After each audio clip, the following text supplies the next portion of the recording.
Já. Eu vou ficar mudando aqui, porque eles ali têm um controle melhor das coisas, mas tem algumas coisas, por exemplo, eu quero colocar aqui o texto bíblico que nós vamos usar, para os irmãos acompanharem aqui. Deixe-me só pegar aqui, cadê?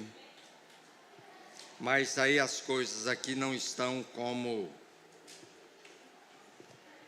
Aí esse não é você, sou eu, não era para estar aqui.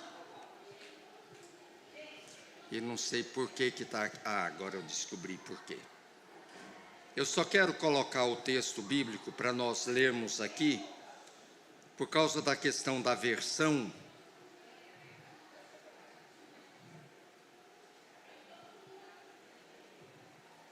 E eu quero colocar aqui só para facilitar para os irmãos. O texto, queridos, é Efésios, aí depois eu volto para o slide. O texto é Efésios capítulo 3, os primeiros versículos, para melhorar um pouquinho aí, o tamanho. Os primeiros versículos, e é interessante para os irmãos olharem o texto bíblico, porque o texto é um texto que ele traz algumas palavras que podem ser mal interpretadas. Em algumas versões, na versão mais tradicional que a gente usa, na atualizada, vai aparecer a palavra mistério. Nessa tradução que eu uso, eles traduziram mistério por segredo. Então prestem atenção nessa palavrinha, segredo ou mistério, na versão que você estiver lendo. Porque o assunto aqui, o tema que eu gosto desses versículos aqui é mistérios e ministérios, né, para fazer jogo das palavras, né? Mas é um texto muito interessante, muito rico, mas importante a gente entender e a gente compreender, né? E eu quero ler fazendo alguns destaques aqui, e depois a gente faz a aplicação a partir dos slides. Efésios 3, a partir do 1. Quando eu penso em tudo isso, eu, Paulo, prisioneiro de Cristo Jesus, para o bem de vocês, gentios, tomando por certo o propósito que vocês sabem, que Deus me deu essa responsabilidade especial de estender sua graça a vocês. Aqui quando diz, Deus me deu essa responsabilidade especial, em outras versões diz, Deus me deu um ministério, né? Como lhes escrevi anteriormente, em poucas palavras, o próprio Deus revelou esse segredo a mim, né? Essa palavra segredo é a mesma palavra para mistério. Ao lerem que escrevi, entenderão minha compreensão desse segredo a respeito de Cristo. Então ele já deixa claro aqui que esse segredo é a respeito de Cristo, não é segredo de ninguém, não é segredo oculto, mas é mistérios ou segredos a respeito de Cristo, que não foi revelado às gerações anteriores, mas agora foi revelado pelo Espírito aos santos apóstolos e profetas. Versículo 6. E esse é o segredo revelado.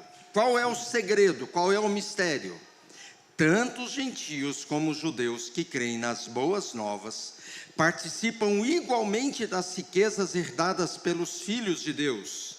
Ambos são membros do mesmo corpo e desfrutam a promessa em Cristo Jesus. Pela graça e pelo grande poder de Deus, recebi o privilégio de servir, anunciando essas boas novas, ou anunciando esse segredo, esse mistério. Versículo 8 e 9. Ainda que eu seja o menos digno de todo o povo santo, recebi pela graça o privilégio de falar aos gentios sobre os tesouros infindáveis que estão disponíveis a eles em Cristo, e de explicar a todos esse segredo que Deus, o Criador de todas as coisas, manteve oculto desde o princípio. O plano de Deus era mostrar a todos os governantes e autoridades nos domínios celestiais, por meio da igreja, as muitas formas da sabedoria divina. Esse era seu propósito eterno, que ele realizou por meio de Cristo Jesus, nosso Senhor. Por meio da fé em Cristo, agora nós, com ousadia e confiança, temos acesso à presença de Deus. Portanto, peço-lhes que não desanimem por causa de minhas provações. É por vocês que sofro, a honra é de vocês. Até aqui no versículo 13, deixe-me voltar aqui agora no slide, depois de lido o texto, aí aqui fica mais fácil. Queridos, o nosso tema é isso: o maior mistério ou segredo da história agora foi revelado. Paulo começa o seu estudo aqui, o seu texto. Ele começa dizendo: quando penso em tudo isso, lembra que nós lemos aí, quando eu penso em tudo isso, olhando para o texto, quando Paulo diz isso, ele está pensando naquilo que ele já disse. O que foi que Paulo já disse? Efésios 1, Efésios 2, agora a gente entra em Efésios 3. O plano de Deus, os propósitos de Deus na redenção humana. Então Paulo está continuando. Lembra que quando eu fiz a introdução de Efésios, a gente falou de Efésios como Romanos, como uma grande divisão. Do capítulo 1 ao capítulo 3 é uma parte, e do 4 ao 6 é a segunda parte do livro de Éfeso. Até o capítulo 3 é teologia, é doutrina, é ensinamento, vamos dizer, é a parte teórica de tudo aquilo que precisa conhecer, que a igreja precisa saber a respeito dos planos de Deus. Para quê? Para que quando chegar na segunda parte, a partir do capítulo 4, a gente entenda que as instruções práticas de Paulo, faça, não faça, o certo é esse, o errado é aquele, a gente já tem a compreensão da motivação. Por que é certo? Por que é errado? Por que eu tenho que agir desse jeito? Por que não daquele jeito? Por que é normal e comum no mundo se pensar dessa forma, mas nós precisamos pensar de outra forma? Ele diz, é por causa de tudo isso. Então Paulo, nos 3 primeiros capítulos, assim como em Romanos, nos 11 primeiros capítulos, ele vai falar sobre a questão da teologia, da doutrina, especialmente da redenção. Eu usei aqui a afirmação de que Efésios é um resumo, uma carta aos romanos encolhida. Então, quem quer... Não, eu queria ler Romanos, mas Romanos, 16 capítulos, é muito...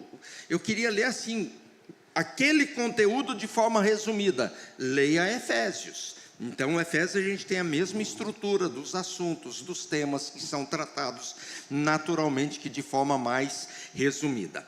O tema central de Efésios, esses 13 capítulos, tem a ver com esse segredo, esse mistério. Agora, é muito importante a gente entender, queridos, do que Paulo está falando quando ele fala a respeito de mistério. A palavra mistério, nos dias de hoje, tem aquela coisa, aquele sentido meio esotérico, né?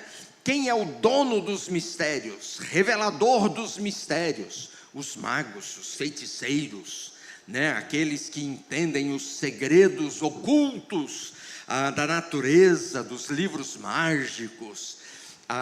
Quando a gente fala de mistério hoje, a gente pensa nisso, é o sentido da palavra hoje para mistério, é isso, é aquilo que ninguém sabe. Se a gente pensa, por exemplo, no livro de Apocalipse, ali a gente tem alguns mistérios, né? Aqueles seres, né? Que mistério, que segredo aquilo lá, como que é? Semana passada, alguém falou: pastor, eu tenho medo do livro de Apocalipse, né? Como que eu faço para ler aquilo ali sem ficar com medo, né? Porque tem ali os animais, as feras, os seres celestiais, e quando a gente pensa em mistério, a gente pensa naquilo. Mas talvez o melhor exemplo para explicar o que Paulo está querendo dizer, e eu até procurei aqui na igreja, e eu não trouxe de casa, primeiro porque eu esqueci, mas aqui na igreja tem um quadro, lá na entrada, lá em cima no hall, muito bonito. Falei: nossa, aquele quadro vai dar certinho para explicar, que é um artesanato feito com linha, né? E um artesanato feito com linha, se você olha só o que está por trás, você vê o quê? Um monte de linha embaraçada, misturada, e normalmente a gente olha para aquilo ali, você não tem ideia de qual é o trabalho, o resultado daquele trabalho. Você vai numa tapeçaria, normalmente o tapete que está sendo feito, né, ele está sendo feito, a pessoa está trabalhando ali pelo verso, e vai aparecer um monte de ponta, um monte de cordão, de fios, todos desencontrados, e não tem imagem alguma ali. Mas quando você pega aquele quadro e que você vira e mostra o lado certo, você mostra a frente, agora eu entendi. Então, o que Paulo está dizendo é como se a gente estivesse vendo o avesso, né, de uma grande obra de arte, e a obra de arte é perfeita, é linda, mas que a gente só vê o avesso. E quando a gente olha o avesso, as coisas são, você pensa assim, isso aqui parece uma casa, isso aqui parece um lago, isso aqui parece uma pessoa, isso aqui parece... E você olha as coisas, elas não estão muito claras, não tem beleza. Mas na hora que você olha pelo lado da frente, que você olha o que precisa ser estampado, aí você abre aquele rosto de admiração. Era isso que estava aqui. O que Paulo está falando sobre a questão de mistério é exatamente isso. Não é que é uma coisa assim, olha, vai descer um anjo e vai falar isso, aquilo, Não, as coisas já estão escritas. Tanto é que ele vai falar aqui no versículo 13, se eu não estou enganado, deixa eu ver qual que é o versículo aqui. O versículo 5, né? Foi revelado agora, mas isso já estava escrito pelos santos apóstolos e profetas. Ele não está falando de algo novo, ele está falando de algo que não estava muito claro. Ele estava falando, por exemplo, essa semana eu estava lendo a respeito de Jonas. O profeta Jonas, a gente conhece a história, né? O profeta fujão, que ouviu Deus mandá-lo para ir pregar em Nínive, aí ele foi, pegou o barco para a direção oposta, e a gente conhece a história. E eu estava lendo um artigo sobre como interpretar a história de Jonas na perspectiva de Jesus e da nossa caminhada com Jesus hoje.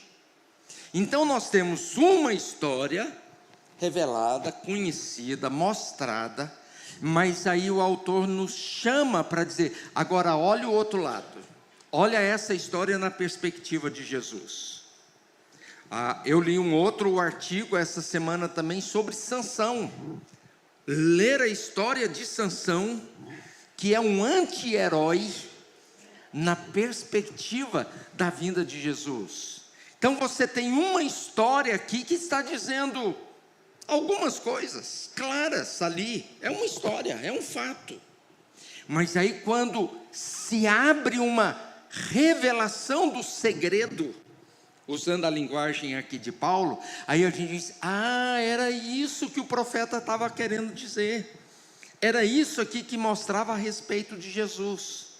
Então, quando Paulo vai falar aqui sobre mistério e segredo, gente, Paulo não está falando sobre essas coisas misteriosas, sobrenaturais, como o livro do Apocalipse, por exemplo, que você olha ali, um ser com 6 asas, roda com não sei quantos olhos, e o que é isso? Como que funciona? Como que isso pode ser verdade? Não, Paulo está dizendo, olha, os profetas e os apóstolos já falaram, agora Deus me deu uma revelação especial para explicar para vocês como isso se aplica à vida de vocês. Então esse é o grande desafio que Paulo enfrenta aqui. E aí nós vamos para o texto. O texto começa dizendo, queridos, que ele era o prisioneiro de Cristo. É muito importante isso aqui, porque Paulo vai escrever para eles, dizendo, eu, Paulo, o prisioneiro de Cristo Jesus para o bem de vocês. Paulo, ele vai dizer primeiro aqui, que ele não era prisioneiro de Roma, ele era prisioneiro do Senhor Jesus. Ele estava vivendo aquilo que ele estava vivendo por causa de um propósito maior, que era o propósito de anunciar os mistérios, esses segredos de Deus, para o bem daquele povo, para o bem daquela igreja. No versículo 13, ele vai dizer, né? Eu estou passando por provações. Para vocês, isso é uma honra. Não desanimem, não desanimem. Quem está sofrendo sou eu.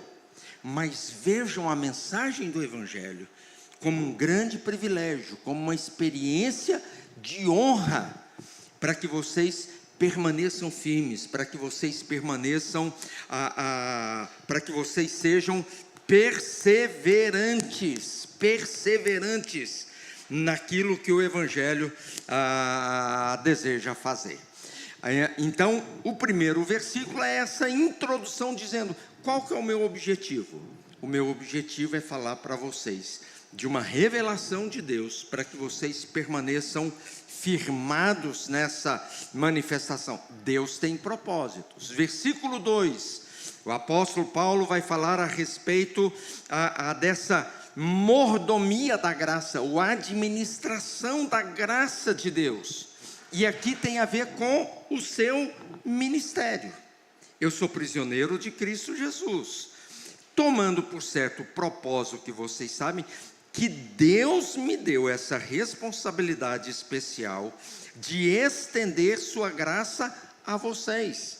Versículo 3, ele vai dizer, Deus revelou esse segredo para mim, para que vocês possam compreender, né? Foi revelado pelo Espírito Santo, aos profetas, aos apóstolos, mas agora Deus me deu isso para poder servir vocês. E é interessante, queridos, que quando Paulo fala a respeito dessa mordomia da graça, ele começa dizendo, eu, o prisioneiro do Senhor. E ele fala que a graça é fundamental de estender sua graça a vocês.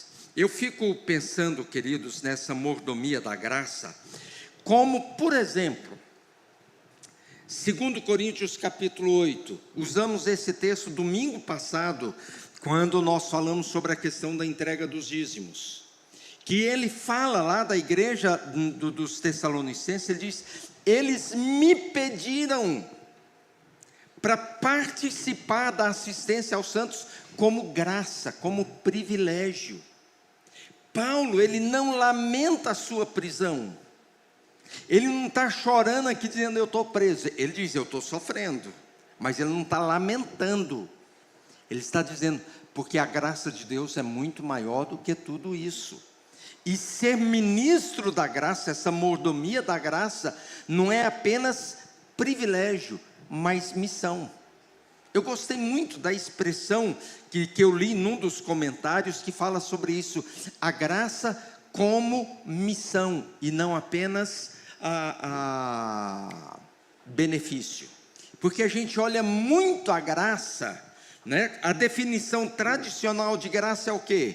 Favor que eu não mereço, é um privilégio, eu recebi de Deus algo que eu não mereço.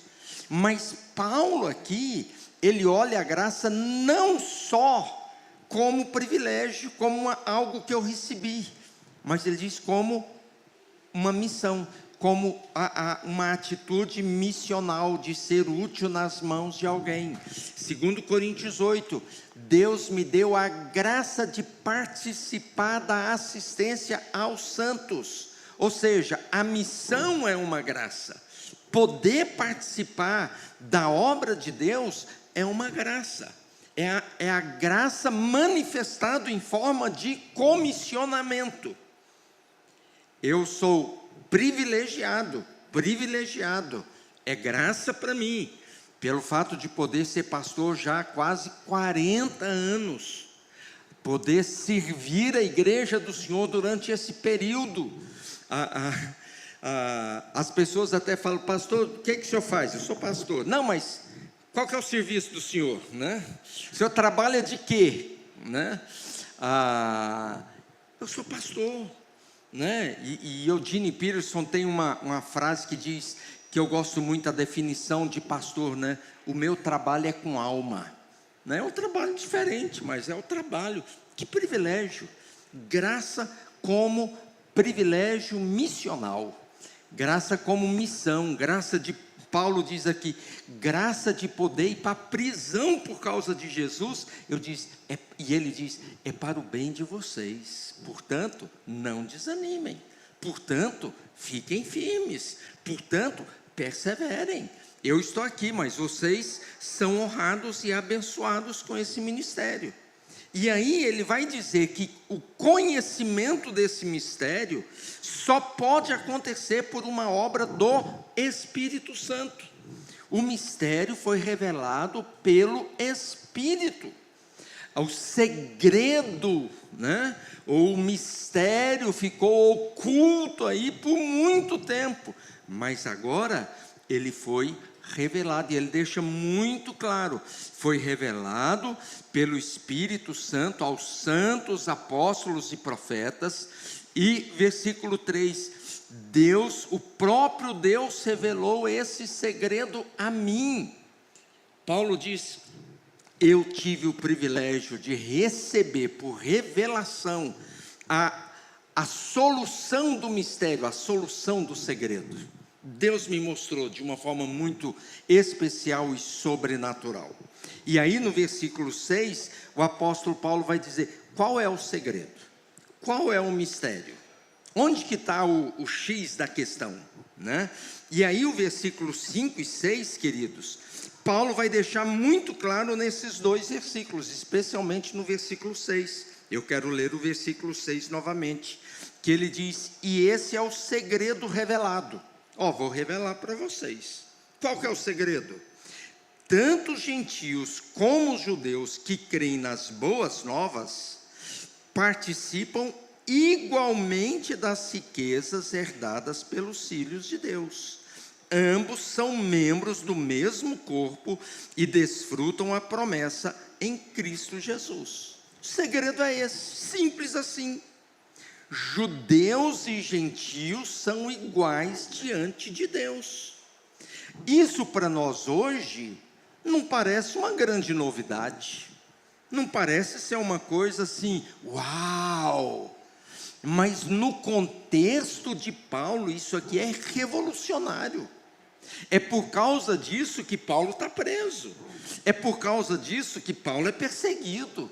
É por causa disso, desse segredo aqui, que judeus e não judeus são iguais diante de Deus, que em toda cidade que Paulo chegava, passavam alguns dias, lá estava o povo querendo matar Paulo, apedrejar Paulo, colocar Paulo na fogueira.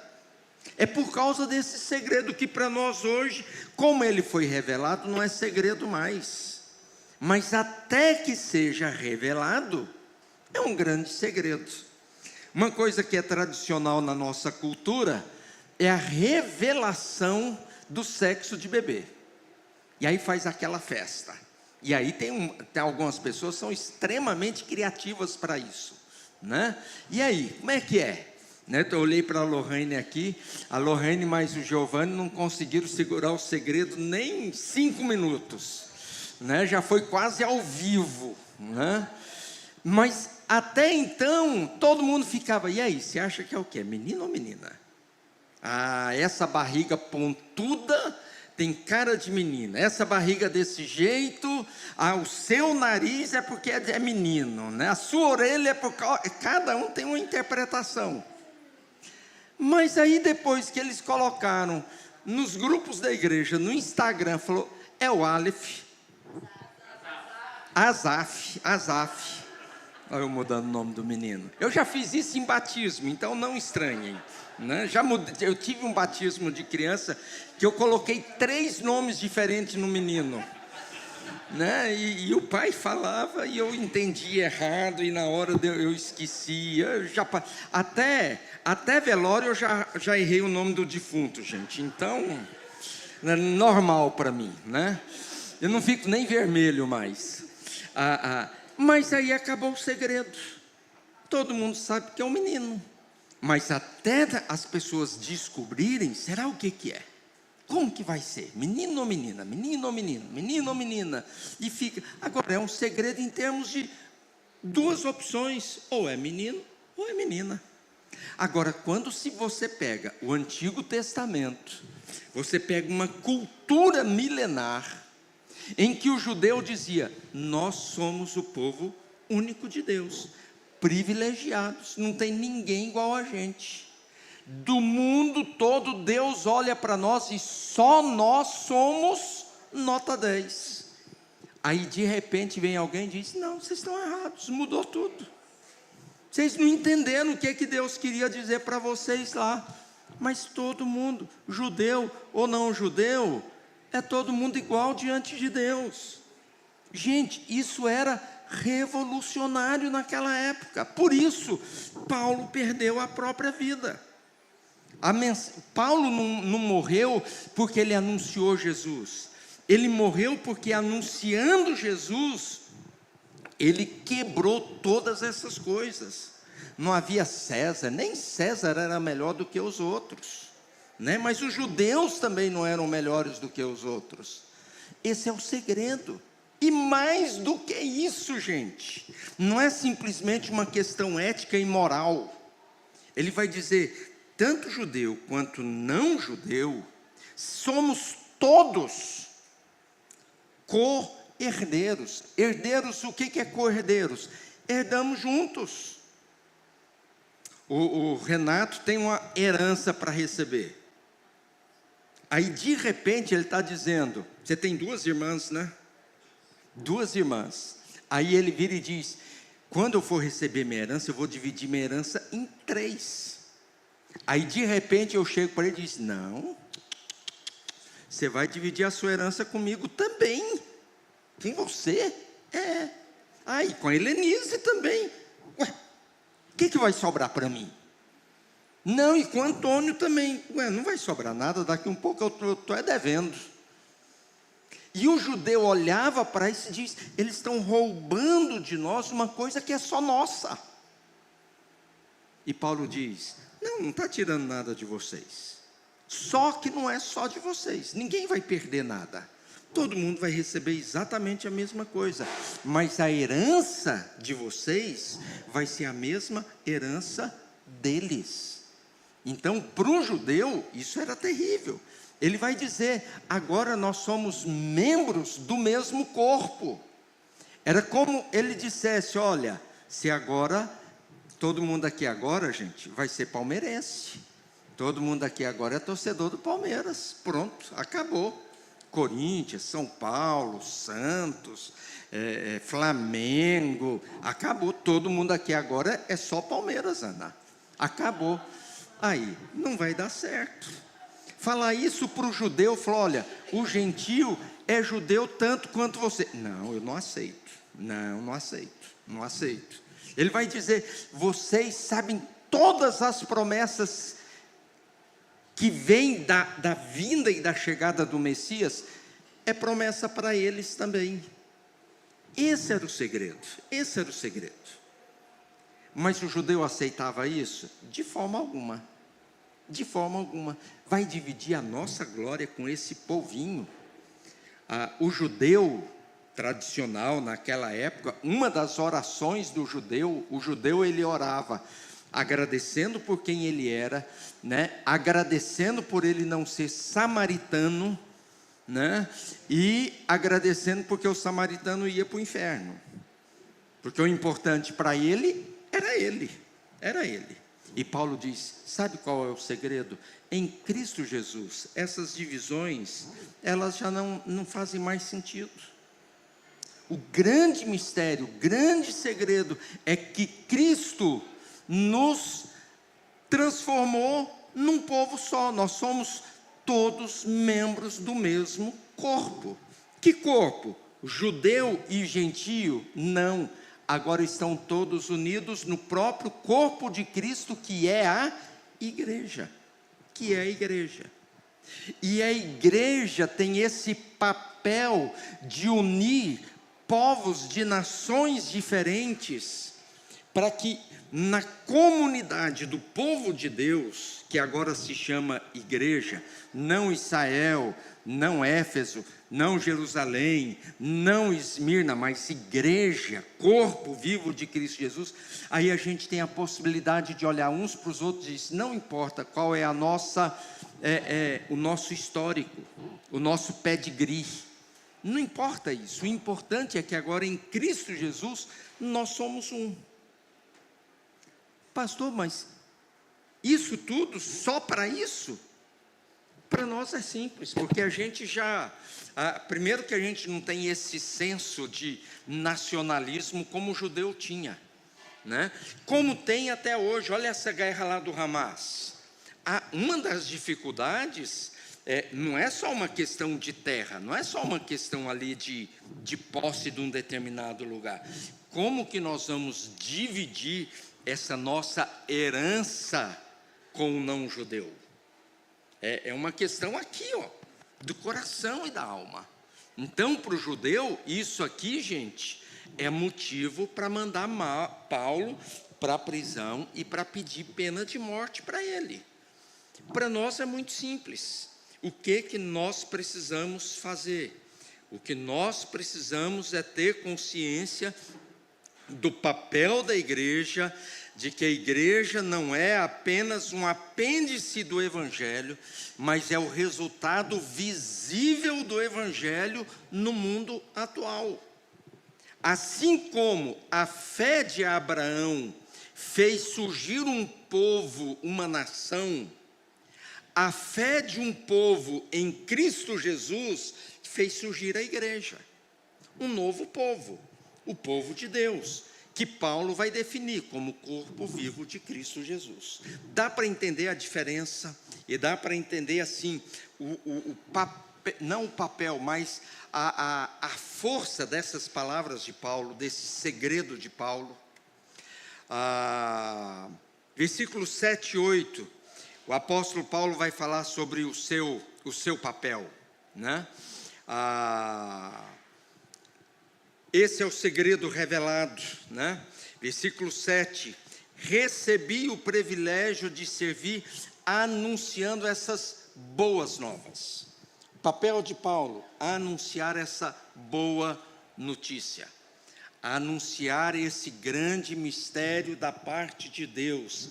Toda a diferença foi quebrada, agora nós somos um só povo. Versículo 8, ainda que eu seja menos digno de todo o povo santo, recebi pela graça o privilégio de falar aos gentios. Sobre o quê? E aí é muito rico o final do versículo 8, que diz, falar sobre os tesouros infindáveis que estão disponíveis a eles em Cristo Jesus. De falar a eles sobre esses tesouros infindáveis de quem está em Cristo Jesus. E versículo 9, o começo do 9, e explicar todos esses segredos que Deus, o Criador, manteve oculto desde o princípio para os não-judeus. Porque os judeus já conheciam o propósito e os planos redentivos de Deus. Os gentios, os não-judeus, não. Em que o judeu era privilegiado em relação ao não-judeu? Porque ao judeu havia o conhecimento da palavra de Deus. Deus já havia se revelado aos judeus de uma forma especial. E aos não-judeus? Aos não-judeus a revelação agora, através de Cristo Jesus e da missão da igreja, que não é uma missão para Israel, é uma missão para o mundo. Por isso a importância do livro de Atos. O evangelho é espalhado pelo mundo todo, obedece-se ao mandado da grande comissão, de servir ao reino, servindo o mundo todo. Versículo 10. Qual que era o alvo de Paulo? Alcançar o gentio, alcançar o povo em que Deus revelou essa palavra. A palavra, deixe-me só voltar uma coisa aqui, queridos, que eu acabei deixando. Eu falei aqui sobre a questão da mordomia. Deixe-me ver se é aqui que está essa palavra aqui. Teve uma hora que eu usei uma expressão aqui que eu queria voltar. Aqui, fui feito ministro segundo o dom da graça, né? Essa palavra ministro, ela pode ser também a mesma palavra para mordomo, né? A mordomia da graça, ou o ministério da graça. A gente precisa entender muito essa palavra de ministro ou mordomo. Normalmente a gente usa a expressão ministro para alguma coisa especial. Por exemplo, o pessoal do louvor aqui, né? Lá no grupo de louvor, eu estou lá no grupo deles, alguém pergunta, quem vai ministrar? Né? Oficialmente dentro da igreja e até na Receita Federal, né? Eu sou um ministro do Evangelho. Né? Teve uma vez alguém perguntou, era um determinado lugar, alguém estava assim, eu percebi que eu precisava ter uma expressão que não é muito boa, mas às vezes precisa, né, dar uma carteirada, né? Dar uma carteirada, você sabe com quem que você está falando, né? E como eu sabia que a pessoa não sabia esses termos, naquele momento eu achei que era necessário, né? E funcionou. Profissão, eu falei, se eu falar que eu sou pastor aqui, ele vai, não era necessariamente zombar, mas ia tratar com desprezo, né? Era um momento que tinha a ver com isso. Aí eu virei para ele e falei, ministro.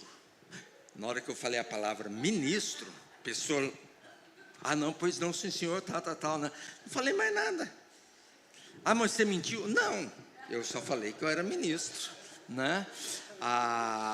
E sou ministro do Evangelho. Ministro é o quê? É alguém que ministra, é alguém que oferece, é alguém que serve oferecendo alguma coisa para alguém. Mas essa palavra ministro, queridos, tem a ver com mordomia. Mordomia, qual é a palavra que talvez você traduziria por ministro? Me dá uma palavra sinônima aí.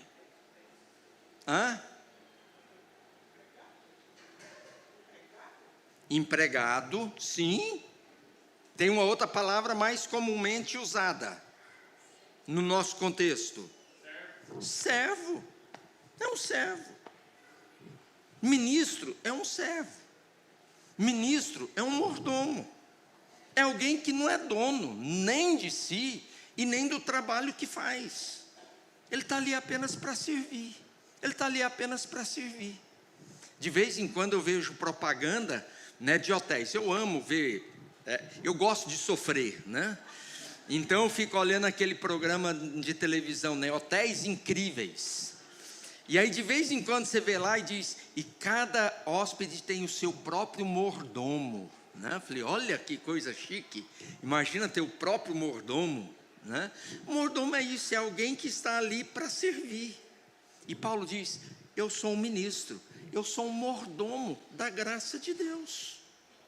Queridos, Nós somos apenas isso. Nós somos apenas isso, mordomos. Quando a gente fala da doutrina da mordomia, a gente está falando exatamente desse ministério que Deus nos dá, de poder servi-lo com aquilo que a gente é, com aquilo que a gente faz e com aquilo que a gente tem. A mordomia dos bens, por exemplo, ser mordomo dos bens que Deus me deu, como que eu administro o meu dinheiro? Eu preciso administrar o meu dinheiro na perspectiva de que eu sou um mordomo de Deus, ou um ministro de Deus. Eu cuido das coisas de Deus.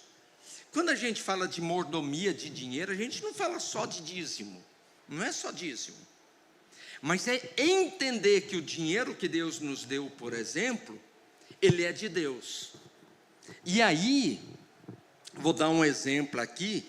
Por exemplo, quando você vai assistir o jogo da seleção palmeirense, por exemplo, você vê lá em todos os times de futebol hoje, todos os patrocinadores termina com que palavra? Bet, não é? Unibet, Sambet, tudo é bet agora. O que é isso? Aposta, virou um negócio escandaloso. E não é só no Brasil não, é no mundo todo. No mundo do futebol, né, quem mais investe em patrocínio são essas empresas de apostas. Aí você tem que pensar, o dinheiro que eu tenho não é problema de ninguém, eu coloco o meu dinheiro onde eu quero, mas você tem que lembrar de uma coisa, eu sou mordomo, quem é dono do meu dinheiro, quem é dono dos meus recursos? O Senhor, eu só estou administrando. No final do mês, passaria lá pela auditoria, né? Tem auditoria lá no final do mês, ok, aprovado, passaria. A gente tem que pensar nisso, né? Nossa, eu vou comprar, e não estou falando só de coisas negativas não, gente, até coisas positivas, coisas boas. Vou pegar no pé das mulheres aí. Outro dia eu ouvi o preço que algumas mulheres têm coragem de pagar em bolsa.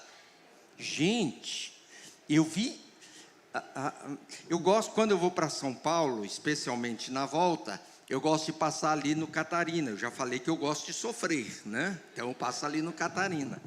E a gente passa ali em frente umas vitrines, para a gente olhar o preço, só para olhar o preço. Claro, a gente não tem nem coragem de entrar, porque se a gente entrar com Hering em algumas lojas ali, eles já colocam a gente para correr no ato, né?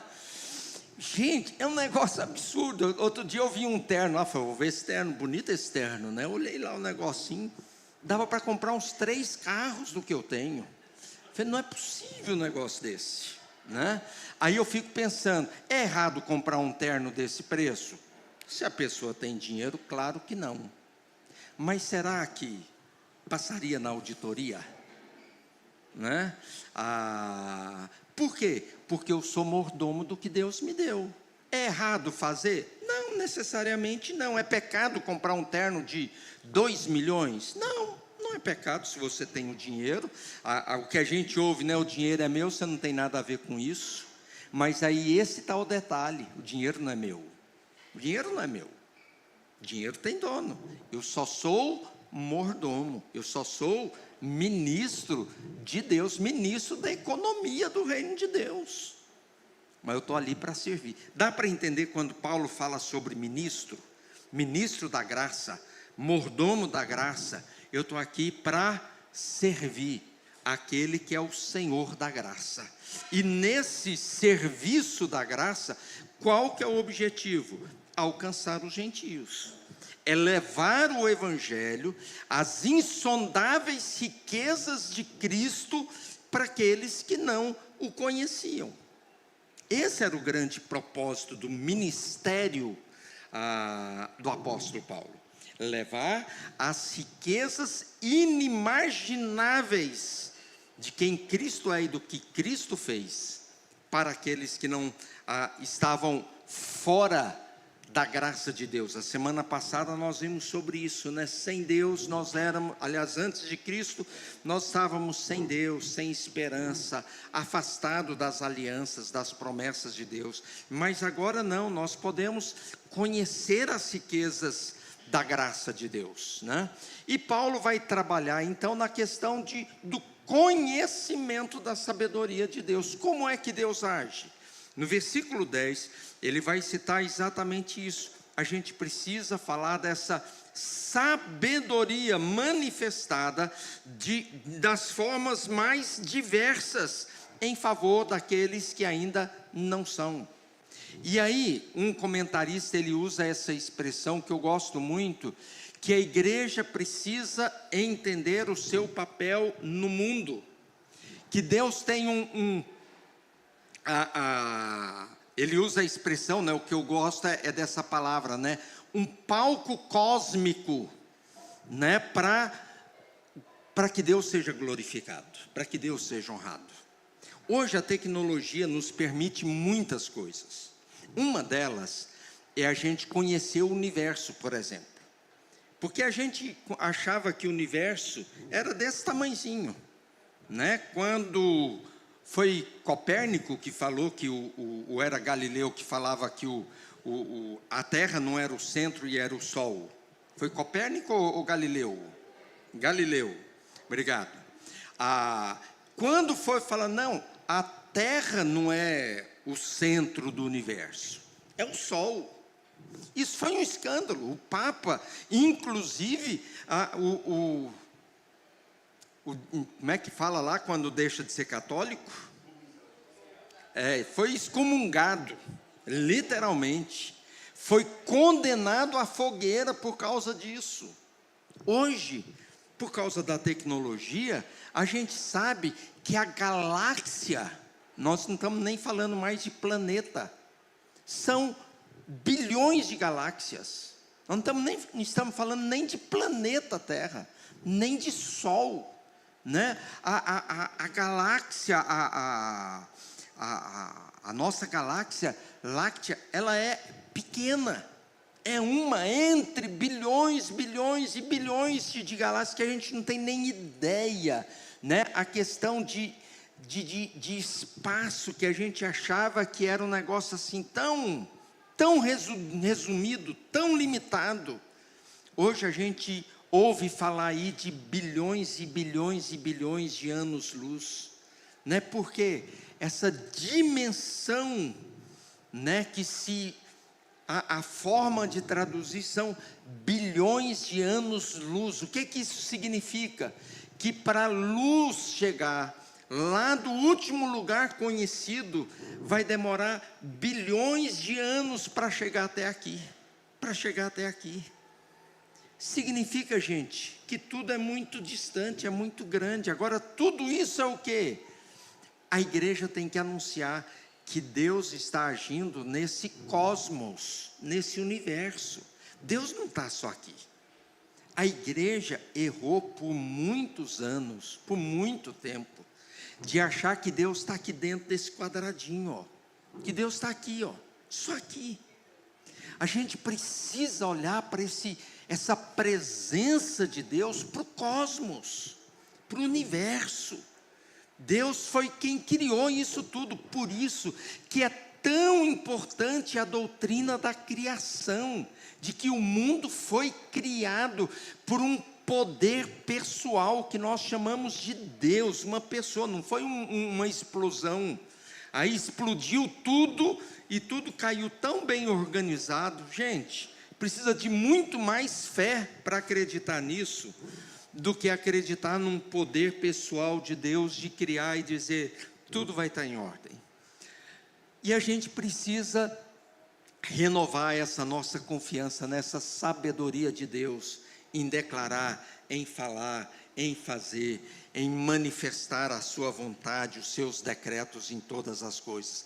E nesse plano cósmico, o plano eterno revelado em Cristo Jesus. A grande mensagem é: Deus está no controle de todas as coisas. E se for preciso, Ele desce à terra para resolver o problema da humanidade. Se for preciso, ele desce do céu e vem para cá para viver, para dar jeito nesse lugar que a gente vive, na forma como nós vivemos. O plano de Deus é muito maior do que simplesmente a salvação das nossas almas. Edileia e eu temos uma discussão teológica a respeito de quando Jesus volta. Ela acha que qualquer hora Jesus está chegando.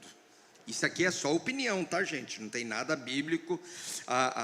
Ela acha que Jesus está voltando a qualquer momento.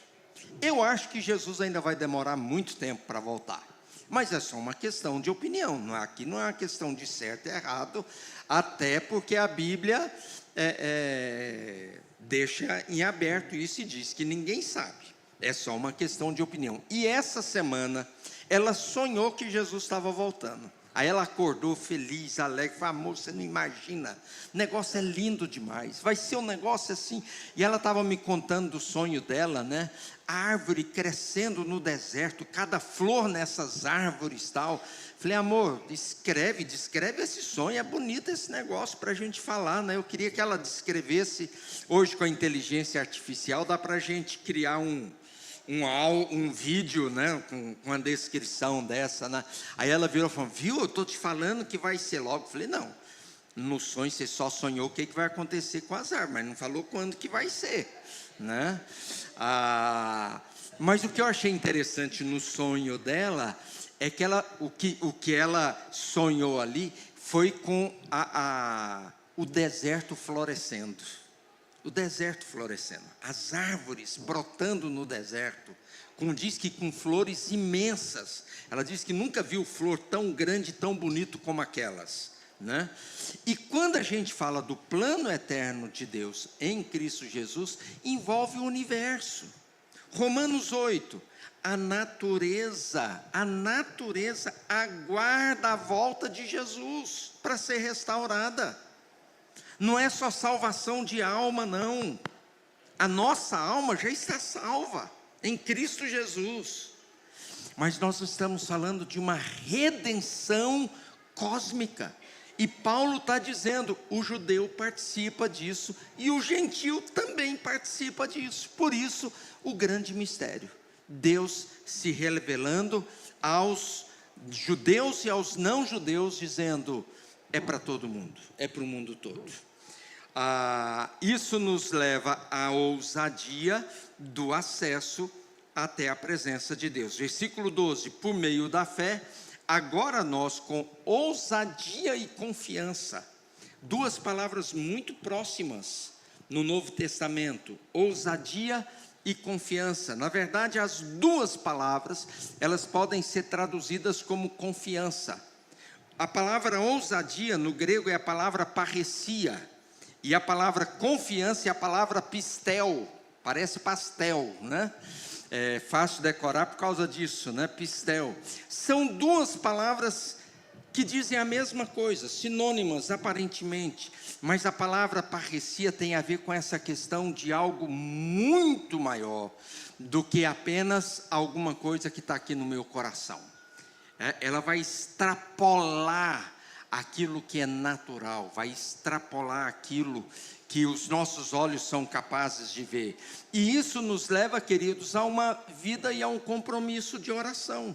Essa semana é semana de oração, então isso deve nos levar a um compromisso de oração. Como a nossa vida seria diferente se nós orássemos mais? Já pensou nisso? Como que nós abrimos mão de um privilégio tão especial e tão grande, de poder estar em comunhão com o próprio Deus, e às vezes a gente, reunião de oração, a gente tem que fazer um apelo tão grande para as pessoas participarem, é impressionante. E eu não estou falando mal de vocês não, estou falando mal de mim mesmo, né? Porque eu deveria orar muito mais do que eu devo orar, do que eu oro, né? Mas que luta, porque a oração abre acesso e as portas até a presença de Deus.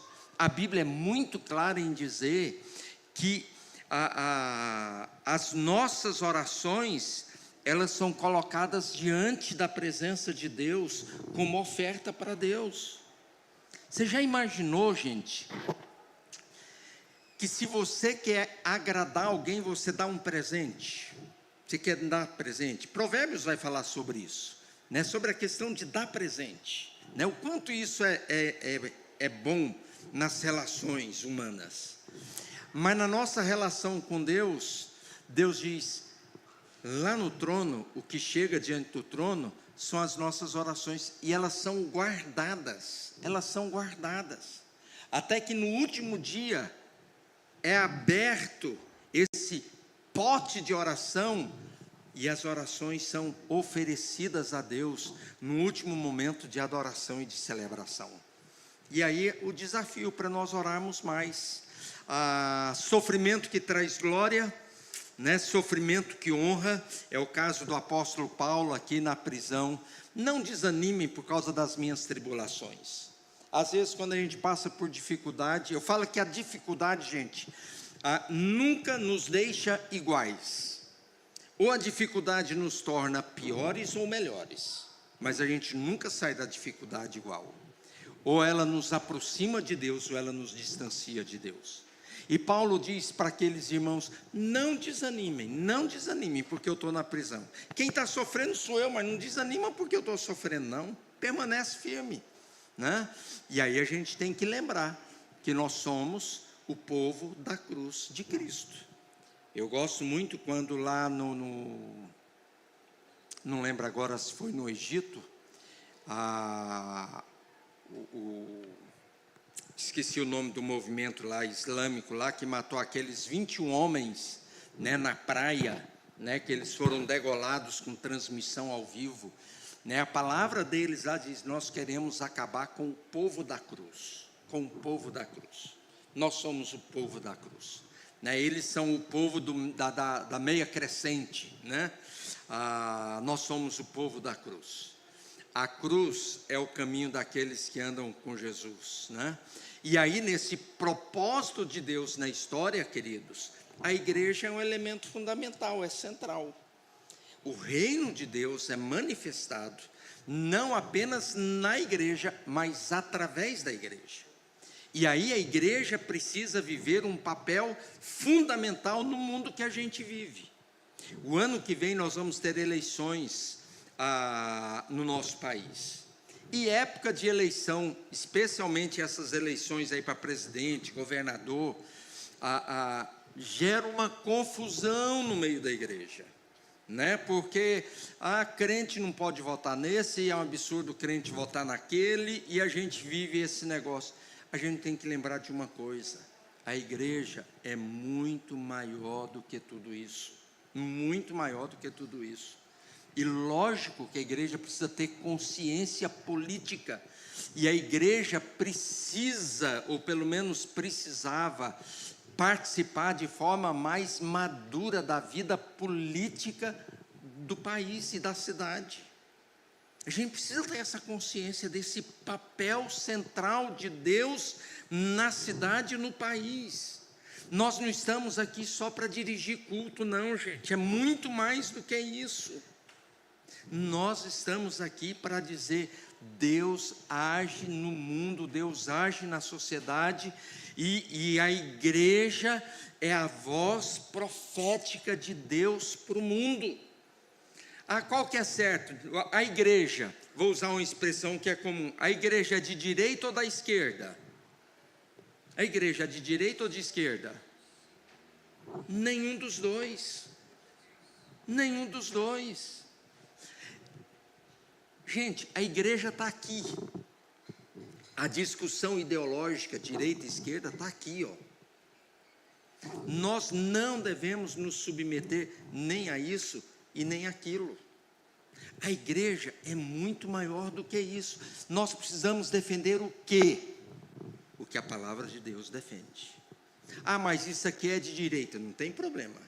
Isso aqui é de esquerda, não tem problema. Isso aqui é de centro, não tem problema. Nós temos que defender isso aqui, ó, as verdades de Deus. Doa a quem doer. Doa a quem doer. Não tem problema. Por quê? Porque o nosso compromisso é com a palavra de Deus, com a palavra de Deus. E a gente não pode, nós não podemos nos esquecer desse papel da igreja no mundo. Só para terminar aqui, quais são as implicações? Primeiro, o evangelho produz unidade entre os povos. Não pode haver, Paulo diz, que Cristo derrubou as barreiras étnicas, sociais, geracionais, políticas. Nós somos diante de Deus, nós somos iguais. Deus olha para nós na perspectiva da graça de Deus, Segundo lugar, a missão da igreja vai para além do nosso grupinho,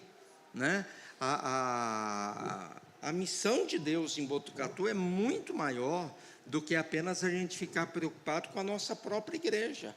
Claro, tem várias igrejas, cada uma se administra da forma como acha melhor, mas a gente precisa orar pelo reino, pela presença de Deus, pela presença da igreja do Senhor no nosso meio, E em último lugar, uma oração ousada, corajosa, de intercessão e de clamor a Deus, para que a gente manifeste a glória de Deus no meio de uma cidade, no meio de um país que vive não apenas a corrupção política, mas a corrupção econômica, a corrupção moral e a corrupção da própria alma, do próprio coração, Como nós precisamos disso. Há 2 semanas atrás, eu termino só com essa palavra aqui, esse exemplo. Há 2 semanas atrás eu estava participando de um congresso em Campinas e eu recebi um telefonema. Número desconhecido, não atendi. Lá pela 3ª ou 4ª vez que eu atendi o telefone, assim, estava insistindo, Falei, poxa, deve ser alguma coisa importante. Atendi, era um brother do PCC, Aí depois eu até liguei para o Ricardo, falei, Ricardo, me ajuda nisso aqui, porque o cara ameaçou colocar fogo na igreja, Passou o endereço da igreja, eu estou com uns parça lá na frente da igreja, Avenida Rafael Laurindo, número 1000, e se não mandar 1.500, uma ofertinha aí de 1.500 para nós aí, para tirar um cara lá da cadeia, que está lá no delegado, nós vamos meter fogo na igreja. Falei, você experimenta isso, rapaz, Falei grosso, fiquei impressionado com a minha coragem, eu não achei que eu era corajoso, não, mas liguei para o Ricardo, olha lá, Ricardo, não, a coragem, no telefone todo mundo é corajoso, mas depois eu fiquei pensando nisso, que diferença faria, se colocassem fogo na igreja ou não, seria apenas mais uma notícia, um noticiário no jornal, ou de fato a cidade lamentaria pela nossa falta nesse lugar, esse negócio. Aí o Ricardo falou, não, pastor, fica tranquilo, isso aí é de dentro de cadeia, não tem nada, pode ficar sossegado. Mas mesmo assim ele pediu para a polícia dar uma passada melhor aqui na frente, e eles fizeram isso. Mas eu fiquei pensando nisso, e se a igreja, se colocassem fogo na igreja, a cidade ia sentir falta? Ou depois que passasse o auê do noticiário, aqui tinha uma igreja, olha, colocaram fogo, mas não faz falta, tem tantas outras. Pode ter o tanto que for, a nossa precisa fazer diferença, como todas as outras. Por quê? Porque nós somos responsáveis pelo ministério, pela mordomia de anunciar esse segredo de Deus. Em Cristo Jesus, nós somos herdeiros, co-herdeiros, nós fazemos parte de um mesmo povo. A graça de Deus foi derramada sobre nós, e através de nós o mundo precisa ser alcançado. Então que essa palavra, queridos, nos traga essa consciência da oração, da missão, da coragem, da ousadia, para vivermos o Evangelho naquilo que somos e naquilo que fazemos. Amém? Vamos ficar em pé para a gente orar?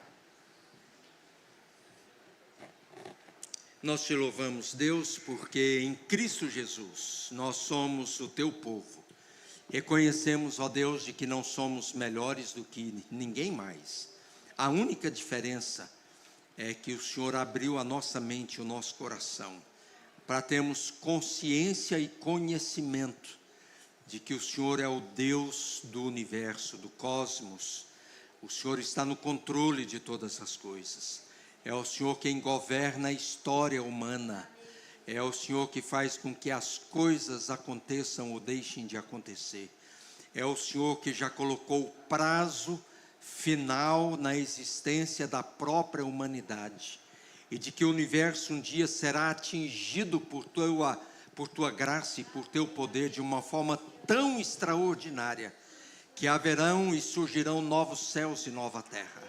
Nós queremos dizer que nós aguardamos esse dia, esse tempo da chegada, dessa manifestação tão poderosa do Senhor para nós, que nós tratamos como mistérios, como segredos, mas que nós sabemos o que é, como será, como acontecerá, e nós queremos viver nessa perspectiva da história, da bondade, da graça, do cuidado do Senhor, de um Deus que reina, que governa e que tem o melhor para a sua própria criação. Ó Deus, encha o nosso coração de uma coragem ousada, de uma confiança tal, que a gente enfrente os desafios com a alegria que vem do Senhor, porque a alegria do Senhor é a nossa força. Manifesta, ó Deus, o teu poder sobre nós, opera eficazmente no nosso meio. Obrigado, ó Deus, por estarmos juntos. Obrigado, ó Deus, pela comunhão, pelo pão de queijo, pelo bolo. Obrigado, ó Deus, pelo café. Obrigado, ó Deus, por termos esse lugar aqui. Obrigado pelos irmãos que vieram, por aqueles que estão participando à distância. Manifesta a tua glória no meio de todo o teu povo. Manifesta a tua glória nessa cidade, no nome de Jesus. Amém, Senhor.